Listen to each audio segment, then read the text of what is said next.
आज बात करेंगे उस मौके की जो किसी भी इन्वेस्टर के लिए सबसे एक्साइटिंग होता है, आईपीओ यानी इनिशियल पब्लिक ऑफरिंग। सोचिए, अगर आपको किसी बड़ी कंपनी के शुरुआती ग्रोथ फेज का हिस्सा बनने का मौका मिले तो, लेकिन क्या हर आईपीओ में पैसा लगाना फायदेमंद होता है? नहीं, आईपीओ एक बड़ा मौका है, लेकिन इसमें रिस्क्स भी हैं जिन्हें समझना जरूरी है।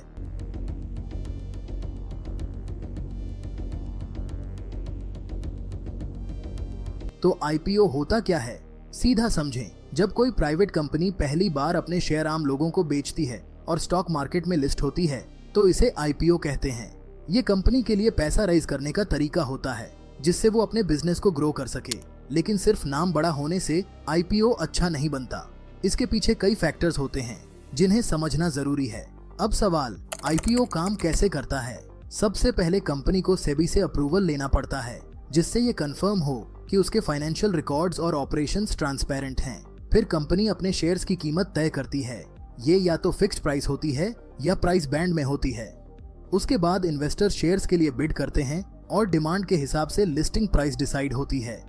अगर डिमांड हाई है तो लिस्टिंग स्ट्रांग होती है और अगर नहीं तो डिस्काउंट पर शेयर्स मिलते हैं। आगे बढ़ने से पहले मेरी आपसे एक रिक्वेस्ट, आप लोग वीडियो तो देखते हैं लेकिन चैनल सब्सक्राइब नहीं करते। आप लोगों में से सिर्फ 1% लोग ही चैनल सब्सक्राइब करते हैं, तो प्लीज चैनल सब्सक्राइब करिए। इससे हमें और फाइनेंशियल वीडियोस आपके लिए बनाने का मोटिवेशन मिलता है। आईपीओ का पर्पस क्या होता है? आईपीओ का मेन पर्पस होता है पैसा रेज करना। कंपनी इससे नए प्रोजेक्ट्स स्टार्ट कर सकती है, अपने लोन्स रिपे कर सकती है या फिर अपने ऑपरेशंस एक्सपैंड कर सकती है। दूसरी तरफ आईपीओ से कंपनी का ब्रांड वैल्यू और क्रेडिबिलिटी भी बढ़ती है क्योंकि पब्लिक लिस्टिंग एक कंपनी के फाइनेंशियल स्ट्रेंथ को रिफ्लेक्ट करती है। कुछ कंपनियां आईपीओ के थ्रू नए एक्विजिशंस भी करती हैं जिससे उनकी मार्केट पोजीशन और स्ट्रांग हो सकती है। एक एग्जांपल लेते हैं। आपने पेटीएम का नाम तो सुना ही होगा। पेटीएम का आईपीओ नवंबर 2021 में लॉन्च हुआ था। ये भारत का सबसे बड़ा आईपीओ था जिसमें कंपनी ने लगभग 18,300 करोड़ रुपए रेज किए थे। लेकिन ये आईपीओ उतना सफल नहीं रहा जितनी उम्मीद थी क्योंकि लिस्टिंग के बाद ही शेयर्स की वैल्यू काफी गिर गई थी। लेकिन इस एग्जाम्पल से हमें यह समझने को मिलता है कि आईपीओ में इन्वेस्टमेंट करना रिस्की हो सकता है और रिसर्च करना बहुत जरूरी है। दूसरी तरफ नायका का आईपीओ 2021 में आया था और इन्वेस्टर्स को अच्छा रिटर्न दिया था। ये बताता है कि हर आईपीओ एक जैसा परफॉर्म नहीं करता। आईपीओ में इन्वेस्ट करने के फायदे। Early investment opportunity. आईपीओ के जरिए आपको किसी कंपनी के शेयर्स पहले स्टेज में खरीदने का मौका मिलता है जो फ्यूचर में प्रॉफिटेबल हो सकता है। Wealth creation. अगर आपने एक अच्छी कंपनी के आईपीओ में इन्वेस्ट किया है तो आप लॉन्ग टर्म में अच्छा प्रॉफिट कमा सकते हैं। ट्रांसपेरेंसी। आईपीओ के दौरान कंपनीज अपने फाइनेंशियल्स और फ्यूचर प्लान्स डिस्क्लोज करती हैं जो इन्वेस्टर के डिसीजन मेकिंग प्रोसेस को इजी बनाता है।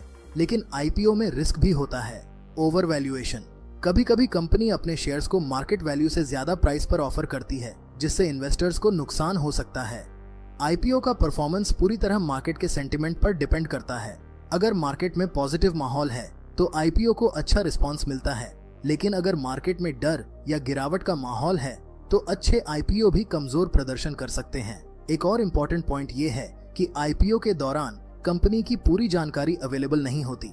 सिर्फ जो details DRHP draft red herring prospectus में दी गई होती हैं, उसी के आधार पर इन्वेस्टर्स को डिसीजन लेना पड़ता है।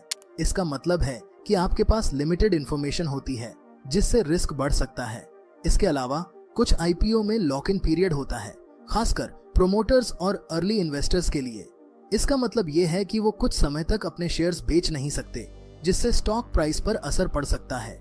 अगर लॉक इन पीरियड खत्म होते ही बड़े इन्वेस्टर्स अपने शेयर्स बेचते हैं तो प्राइस में गिरावट देखने को मिल सकती है। अब सवाल आता है, आईपीओ में इन्वेस्ट कैसे करें? इसके लिए सबसे पहले आपके पास एक डीमैट अकाउंट और ट्रेडिंग अकाउंट होना जरूरी है। आजकल आईपीओ अप्लाई करना बहुत आसान हो गया है। आपको अपने ब्रोकर या बैंक के जरिए आईपीओ एप्लीकेशन फॉर्म फिल करना होता है जिसे आप यूपीआई के जरिए ऑनलाइन सबमिट कर सकते हैं। जब आईपीओ अलॉटमेंट प्रोसेस पूरा होता है तो अगर आपको शेयर्स अलॉट होते हैं तो वो आपके डीमैट अकाउंट में क्रेडिट हो जाते हैं। लेकिन अगर अलॉटमेंट नहीं मिलता तो आपका पैसा पूरी तरह रिफंड हो जाता है। रिलायंस इंडस्ट्रीज का आईपीओ 1977 में आया था और उस टाइम एक शेयर की प्राइस सिर्फ 10 रुपए थी। आज रिलायंस के शेयर्स की वैल्यू हजारों में है। ये एक परफेक्ट एग्जाम्पल है कि कैसे एक सक्सेसफुल आईपीओ लंबे समय के निवेशकों के लिए वेल्थ क्रिएट कर सकता है। जोमेटो का आईपीओ 2021 में लॉन्च हुआ था। ये एक बहुत ही हाइप्ड आईपीओ था और इसका लिस्टिंग प्राइस भी अच्छा था, लेकिन लिस्टिंग के बाद इसका परफॉर्मेंस मिक्स्ड रहा। यह एग्जाम्पल दिखाता है कि आईपीओ के बाद शेयर्स का प्राइस ऊपर या नीचे जा सकता है। टीसीएस का आईपीओ 2004 में आया था और इन्वेस्टर्स के लिए एक सोने की संभावना साबित हुआ था। आज भी यह एक मजबूत आईटी कंपनी है और इन्वेस्टर्स को लंबे समय तक रिटर्न देती रही है। आईपीओ में सफलता कैसे पाएं? आईपीओ में इन्वेस्ट करने से पहले आपको कुछ चीजें ध्यान में रखनी चाहिए। कंपनी का फाइनेंशियल रिकॉर्ड चेक करें, इंडस्ट्री और मार्केट ट्रेंड्स को समझें, कंपनी के फ्यूचर ग्रोथ प्लान्स को इवैल्यूएट करें, अपने रिस्क टॉलरेंस को समझें और ओवर इन्वेस्टिंग से बचें। ग्रे मार्केट प्रीमियम जीएमपी का एनालिसिस करें, जो आईपीओ की डिमांड को इंडिकेट करता है। आईपीओ एक शानदार इन्वेस्टमेंट अपॉर्चुनिटी हो सकती है, लेकिन बिना रिसर्च के ब्लाइंडली इन्वेस्ट करना रिस्की हो सकता है। उम्मीद है कि इस वीडियो के जरिए आपको आईपीओ के बारे में बेसिक और इंटरमीडिएट लेवल की इंफॉर्मेशन मिली होगी। अगर आपको यह वीडियो हेल्पफुल लगा तो इसे लाइक करें, शेयर करें और चैनल को सब्सक्राइब करना न भूलें। अगली बार एक नए टॉपिक के साथ मिलते हैं। तब तक के लिए हैप्पी इन्वेस्टिंग।